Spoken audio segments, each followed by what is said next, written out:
Bulger got him open, and he got out of bounds. Well, now they're going to say that he is out at the 31, so let's move back 7 yards. That would be a 41-yard. Well, my math is not good here. Let's see where they're going to put it down. In the vicinity of 47 yards. And as I mentioned to you, 52 his longest. 47 this year. It's going to be an attempt of 48 yards. Jay Taylor. High pass, they get it down, and he has the distance, and he is good.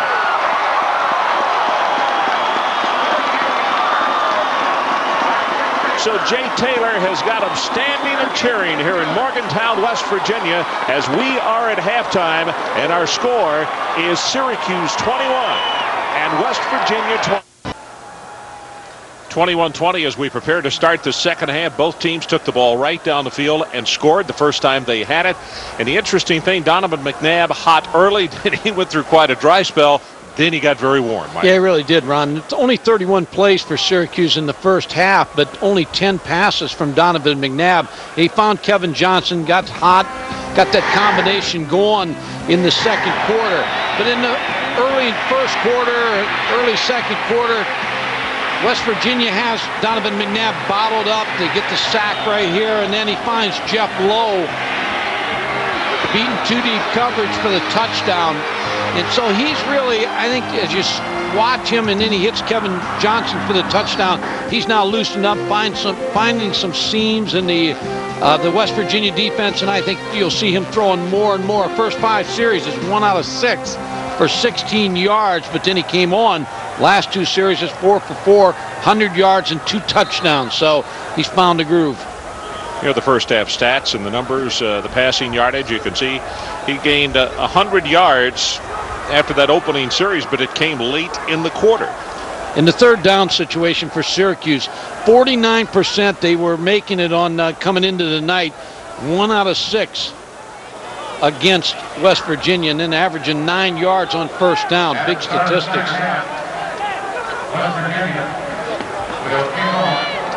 Bulger with an outstanding first half as you look at Donovan. And quickly to say a congratulations to Donovan.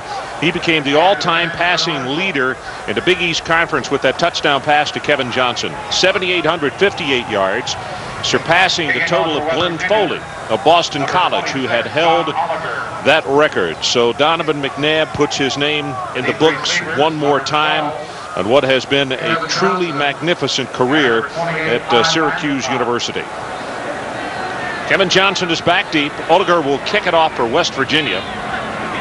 Also, Kyle McIntosh is back deep while West Virginia waits for one more person on the kickoff team to come out on the field.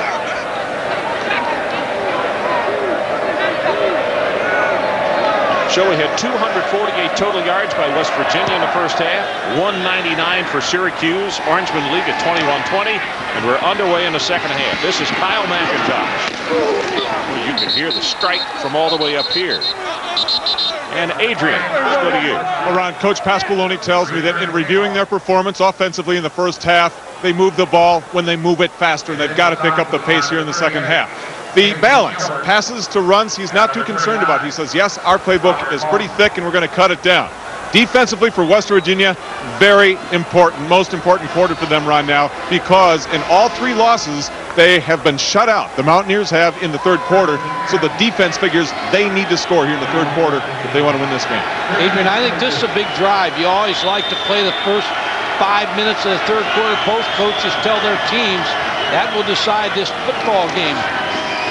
Here's McIntosh. He opened the game with a 40-yard run from scrimmage, and this time they trip him up. And also remembering that it was West Virginia who won it at halftime with a big surge as far as momentum with that 48-yard field goal. And that always gives you a shot just before intermission.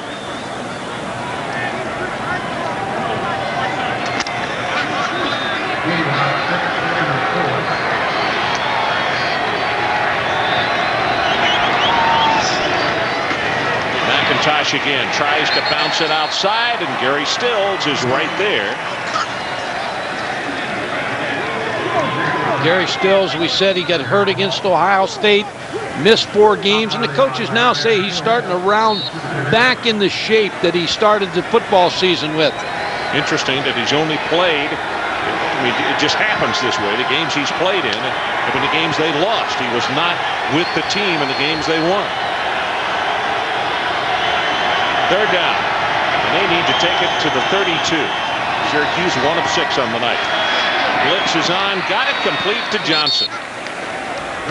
Kevin Johnson with the first down at the 35, and it's Charlie Fisher defensively. Ron, just a nice job by Kevin Johnson. Again, a feel of where to curl up at. Motions, and then comes inside and just sits down to make that pass reception. Charlie Fisher makes the tackle.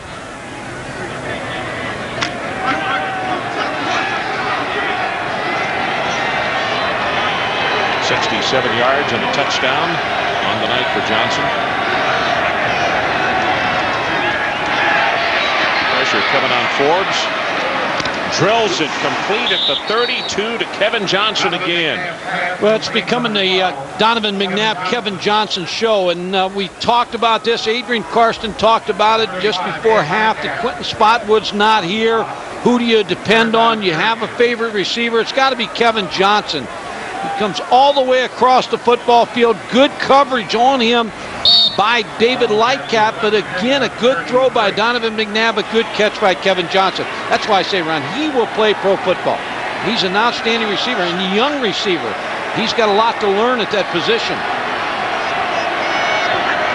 Sedano comes in, replacing Conrad, but it's McIntosh, and he finds an opening down to the 22. Cade McNown, a pretty good quarterback, special.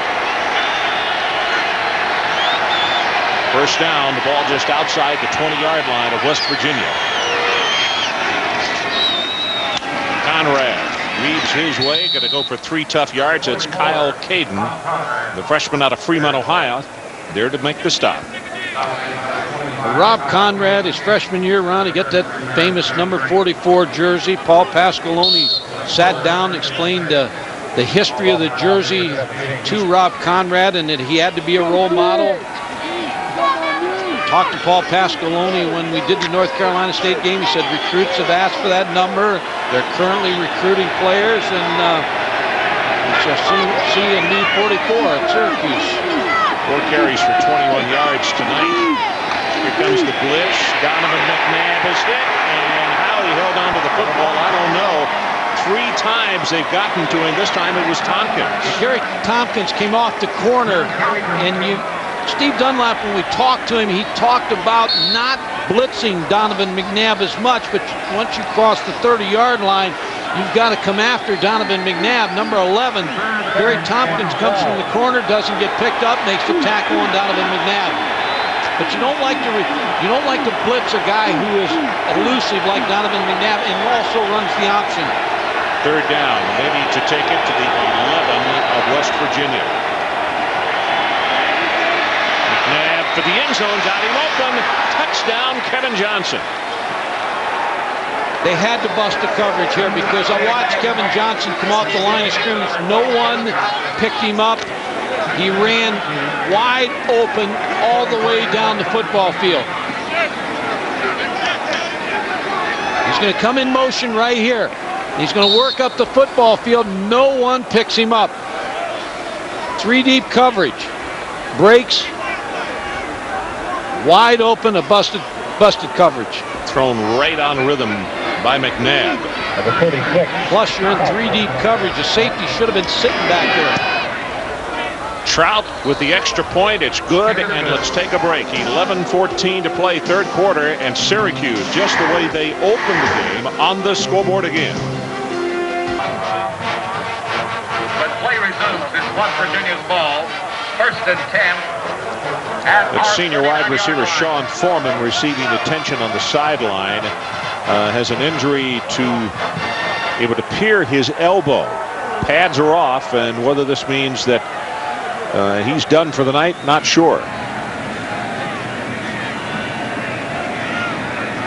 And here's where he got hit on that pass that was intercepted just a moment ago. And you can see at that time that he's favoring the right arm.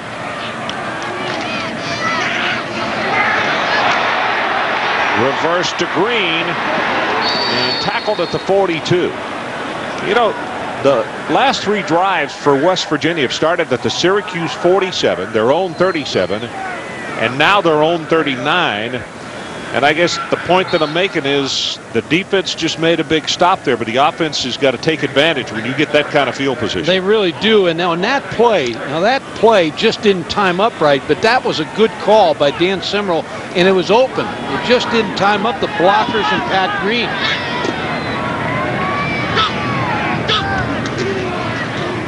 Zaraway, big opener, 5, 10, 15, and he'll have the first down just inside the 45-yard line. Chris, from those highlights right there, Oregon State looks like they're an impressive-looking football team. Some great-looking athletes. UCLA's defense a little suspect. Pressure. Bulger runs out of the pocket. Get down quickly.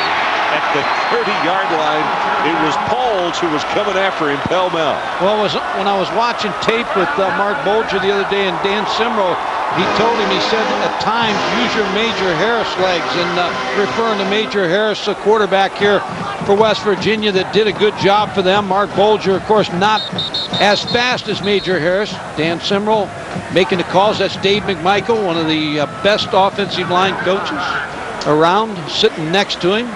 He's looking at fronts. He's looking at the way Syracuse lines up and trying to help Dan Simrel.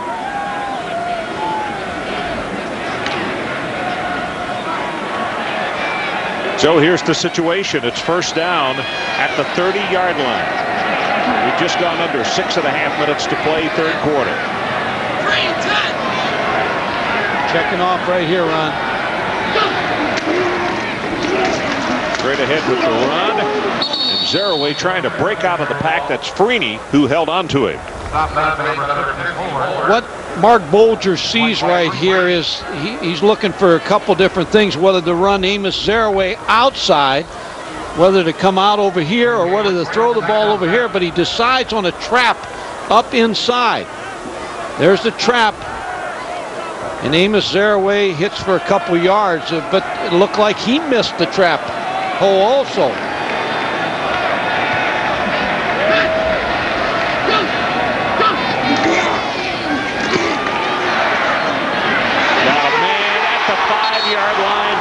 The tight end, and he takes it to the 4. First and goal, West Virginia. Good for 23. So. Yeah, no, that's Anthony Beck is a pretty good sized tight end. It's 6'6", 235, and that's the smash route. That's what the outside receiver is going to run, just a 5-yard stop, and Anthony Beck is going to take. Here's going to stop. Anthony Beck's going to hit the corner right behind the corner. And even though 3 Syracuse players were around the tight end, Mark Bulger put it right in there. Yeah, he did. Good job of holding on as well. Fullback this time. Green will take it maybe for a gain of 1. Coleman gets off the bottom. 52 Greenwood as well. Also Bullock is around. Excuse me, I was going to say now Dan Simrel's worried, Ron, about what play is going to get them in the end zone, but he has to be ready for a 2-point play immediately after they score the touchdown. So that's why all the coaches are talking on that headset right now, trying to help him and preparing for the 2-point play that they practiced this week